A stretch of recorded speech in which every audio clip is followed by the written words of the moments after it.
રાધે રાધે. જીવનમાં ગમે એટલું પ્રયત્ન કરીએ કે આપણે આ ખરાબ કર્મ કરીએ એનું ફળ મને ના મળે, આ એવો પ્રયત્ન કરીએ છીએ કે આપણે જે કર્મ કરીએ છીએ એમાં જે સારું કામ છે એનું ફળ ચોક્કસ મળે એવી અભિલાષા રાખીએ, જે ખરાબ કર્મ કર્યું છે એનું ફળ આપણને ના મળે એવી ઈચ્છા રાખીએ છીએ. એની પાછળ આપણે પ્રાયશ્ચિત ક્યારેય કરતા નથી. ઘણી બધી એવી પરિસ્થિતિ છે કે જે આપણા દ્વારા કંઈક ખરાબ ખોટું થઈ જાય છે, તે છતાં આપણે એની પાછળ આપણે વિચારતા નથી.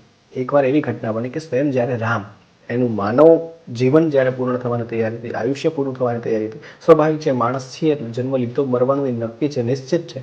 પણ રામજી વિચાર કરે છે કે આ મૃત્યુ આવે પણ સામે અયોધ્યાપુરની સામે હનુમાન બેઠા, જ્યાં સુધી હનુમાનજી અયોધ્યાપુરીમાં છે ત્યાં સુધી ક્યારે મૃત્યુ મારી પાસે આવી શકશે નહીં. એટલે રામજીએ કોઈ યુક્તિ કરી, પોતાની આંગળીની રહેલી જે વીંટી છે એક છેદની અંદર ફેંકી દીધી. હનુમાનને બોલાવીને કહે છે કે આ છેદની અંદર મારી વીંટી ચાલી ગઈ છે, તમે વીંટી મારી શોધીને જલ્દીથી લઈ આવો.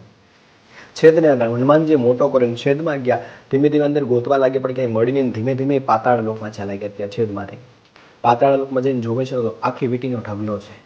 યમરાજ આવીને કહે છે કે હનુમાનજી તમારું આવવાનું કારણ કે રામજી એક તમારી વીંટી જે છે પોતાની એ વીંટી અહીંયા ફેંકી છે, આ ઢગલામાંથી મારી વીંટી ગોતવાની છે.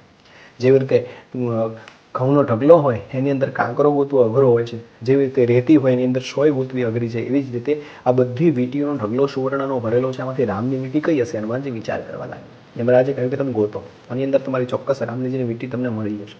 ગોતવા લાગે, એક વીંટી હાથમાં લીધી, જોયું છે કે આ જ રામજીની વીંટી છે.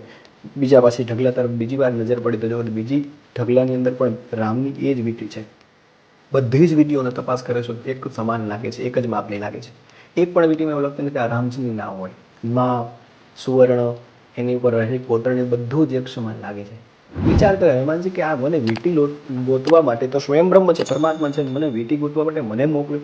અત્યાર સુધીમાં ચોક્કસ બધા કામને એમને કીધા છે, એ એમની ઈચ્છાથી પૂરા થયા, અને આજ મારી ઈચ્છાથી મારે રામજીનું કામ કરવાનું છે, બની જ શકે નહીં. આવું વિચાર કરે પછી અંતમાં એક મનની અંદર ક્યાંક ને ક્યાંક વિચાર આવ્યો કે ચોક્કસ રામજી આટલા વર્ષોથી અયોધ્યાપુરીમાં રહે છે, તો ચોક્કસ હવે જ્યાં સુધી હું અયોધ્યાપુરીનું સન્મુખ હશું ત્યાં સુધી એમને મૃત્યુ સ્પર્શ નહીં કરી શકે. અને રામજી થોડા સમય પહેલા જ કહી રહ્યા હતા કે હવે મારો જવાનો, વૈકુંઠ જવાનો સમય થઈ ચૂક્યો છે, તો ચોક્કસ રામજીને લેવા માટે યમરાજ આવવાના હશે.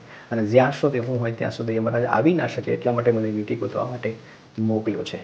કહેવાનો અર્થ જીવનની અંદર જે કંઈ કર્મ કરીએ છીએ એ નિશ્ચિત છે કે આજ નહીં તો કાલે ભોગવવું જ પડશે. જન્મ લીધો છે આ પૃથ્વી ઉપર તો મૃત્યુ નિશ્ચિત છે.